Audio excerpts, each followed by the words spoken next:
I want to briefly touch on Syria. Now, I am not an expert at all in Syria. I mean, compared to the usual level of expertise that I bring to something by the time that I talk publicly or write about it and so forth, I've been following it informally for a while, and then, reading a lot since what happened recently. For anybody who, if you don't know, basically a combination of Turkey, the U.S., and Israel toppled the Assad regime in Syria just, I don't know, a week ago or something like that. So it's a really big deal because fighting has been going on there for a long time. The Russian troops have basically been protecting the Assad regime from collapse. And then the Russians and the Iranian troops just kind of disappeared.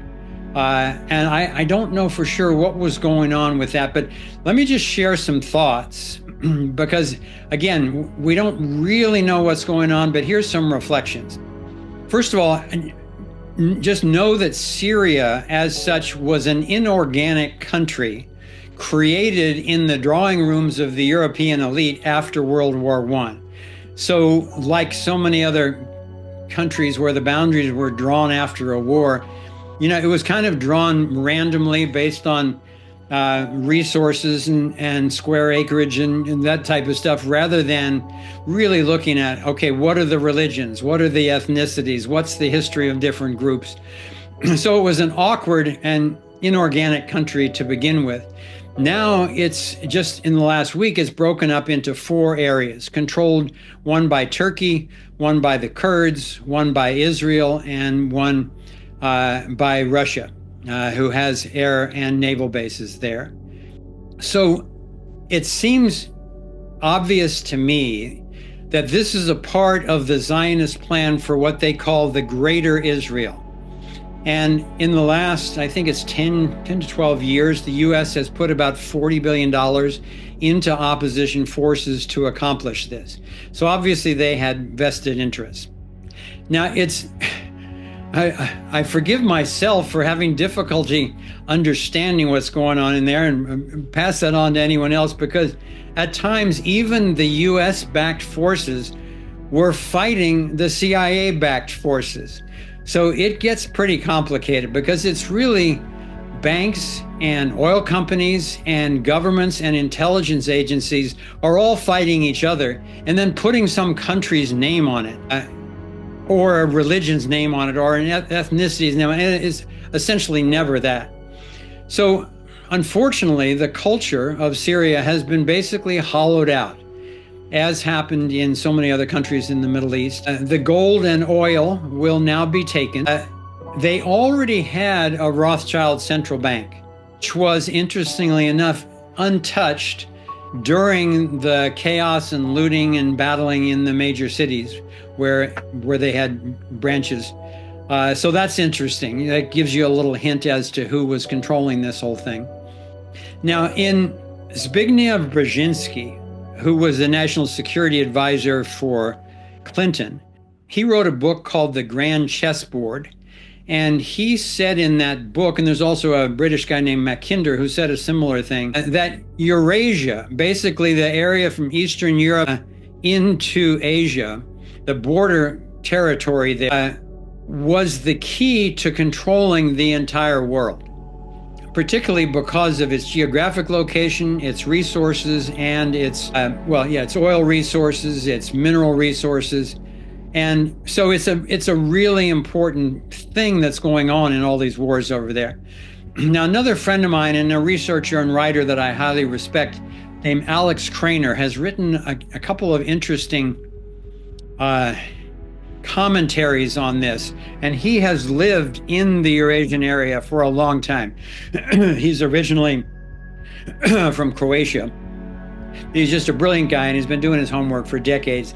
And he said that basically, this is suspicious. He said Syria folded too easily, that Syrian forces outnumbered the invading forces by 3-1 on the ground.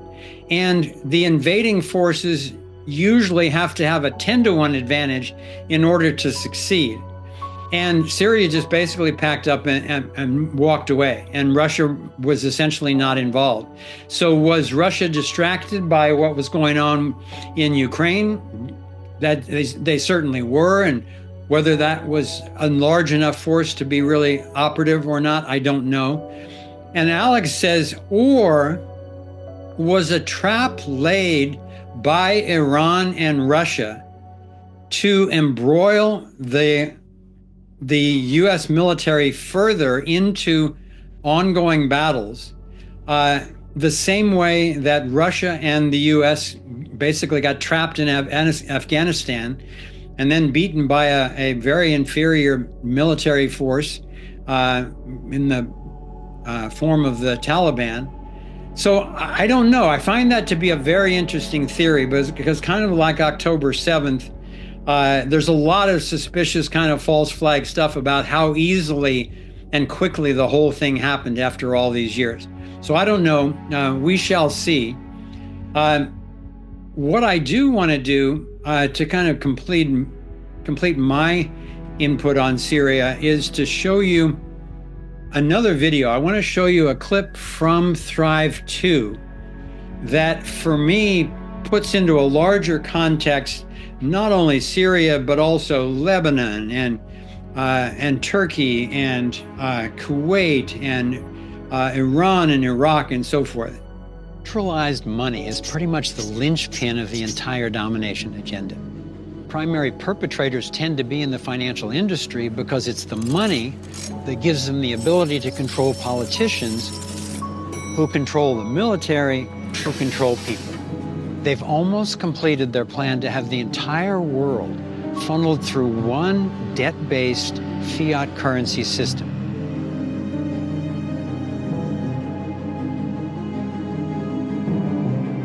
Powers that be had a far-reaching aim, nothing less than to create a world system of financial control in private hands and to dominate the political system of each country and the economy of the world as a whole.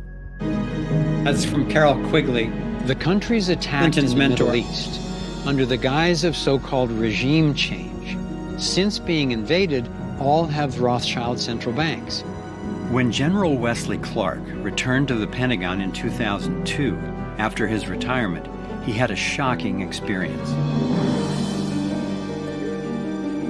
He said, I just got this down from upstairs, meaning the Secretary of Defense's office today. And he said, this is a memo that describes how we're going to take out 7 countries in 5 years, starting with Iraq, then Syria, Lebanon, Libya, Somalia, Sudan, and finishing off Iran. So these little skirmishes and false flags and, did you hear what happens? And so, no, this is the larger plan that was on a document they showed Wesley Clark that was already prepared before 9/11 to take over these 9 countries in the Middle East. So it really helps to step back now and then and go, okay, from this larger picture, all these little things that don't seem to make sense make a lot of sense.